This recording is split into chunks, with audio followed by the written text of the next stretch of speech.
Hey everyone, welcome back to another Mattel Jurassic World review. Today we'll be taking a look at the...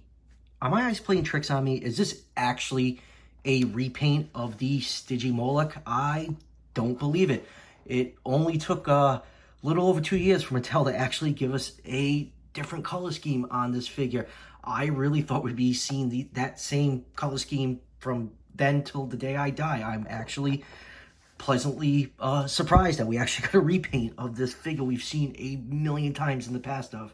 So anyways, we are taking a look at the new Camp Cretaceous Stygimoloch. This is part of Wave 3 of the Primal Attack Savage Strikes. This figure has not shown up in the US yet at the time of recording of this review.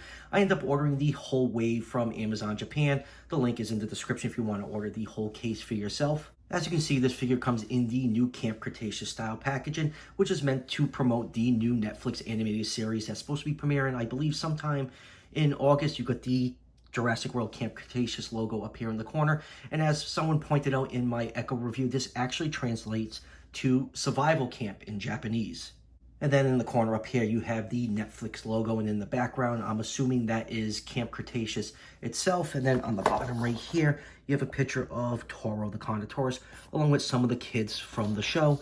And on the side right here, you have more of the kids and that adorable baby Ankylosaurus that is named Bumpy. And then on the back right here, you have a picture of the Stiggy with its ramming head action, which is part of its Savage Strike feature. And then right here, you have a little sticker book and map to tie in with Camp Cretaceous. And then you have this Japanese warning sticker that covers up where the pictures would be for some of the other figures in this wave. So that would do it for the packaging. Let's get this new Stygimoloch open and take a closer look. And here is Styggy, the packaging. You know, if you've been even casually collecting the Jurassic World line, you've seen this figure on store shelves. The original Styggy and its 8 million re-releases are still clogging store shelves to this day, so chances are extremely high you've ran into this figure before. So let's just do a couple quick measurements. This figure is just about 6.5 inches long from the tip of the tail to the tip of the snout, and about 2 3/4 inches tall to the top of the dome right here. Stygimoloch is estimated to be between 7 and 10 feet long. That put this figure somewhere in the 112 to the 118 scale range. You know, if you do consider this dinosaur a separate species of Pachycephalosaurus, but that is a debate for another day. So let's zoom in and take a closer look at this figure. The main body coloration is a dark brown, and then you just have this very dark purple markings along the back, the hind legs, and even on the base of the feet. And those purple markings go up the neck and on the side of the face of this figure. And then the rest of the figure, from the base of the tail to underneath the lower jaw, is painted in white. The beak is painted in a dark gray color, and you have more of that white for the dome and the spikes along the top of the skull right here. And the eye just has a black pupil. The eye color is the same brown plastic that the head is cast in. I checked the original Styggy, and that one actually had a brown eye printed on it with a black pupil, so who knows, maybe they actually did just print the brown eye color. It just blends in really, really well with that brown plastic. The sculpt on this figure is pretty good. I just think, because I've seen this figure 1,000 times, the appeal of it has kind of worn off on me, but you got some nice knobs and ridges along the skull right here. Just these nice spikes coming out of the back of the skull. You know, the head sculpt is really well done on this animal. Then along the body, you just have some folds and wrinkles along the side and the hind legs right here. The toe claws are actually painted on this figure, which is nice to see. The hand claws, the hands don't even have claws, so there's nothing painted on there. And there is no coloration going down to the tail, but you do have some bumps along the ridge of the tail right here. So all in all, it's still a good sculpt. It's held up over the last couple of years. Now, articulation wise, the head is on a ball joint, allows the head to rotate 360 degrees. It can look up a little bit, it can look down. The front arms can move forwards and backwards. They are on a hinge that allows the arms to swing out. The hind legs can move backwards and forwards. There's a little bit of a ratchet in there that allows the legs to click into place. There is actually no hip pivot on this figure, and then the rest of it is tied to the action feature. What you need to do is, let me just get this camera to focus, hold down one of the hind feet, push back on the tail that causes the head to retract, and your Stiggy will do its head ram in action, which is pretty much the only thing this dinosaur did in Fallen Kingdom. And here is the scan code for those of you that want to scan it into the Fax app. Alright, let's start off with some comparisons. First up is one of the human figures. Here it is with John Hammond. And here it is with its other Stiggy figures. Here it is with the battle damage Stiggy, and here it is with the Savage Strike. Both these figures have been released 8 million times in the line, so I'm sure you've seen these somewhere.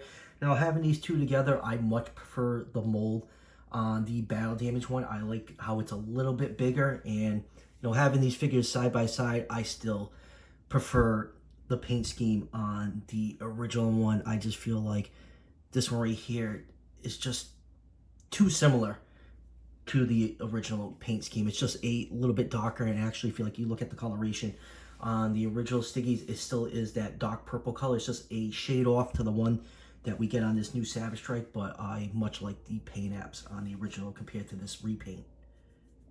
And here it is with some other Pachycephalosaurs from the line. Here it is with the Savage Strike Pachycephalosaurus and the Attack Pack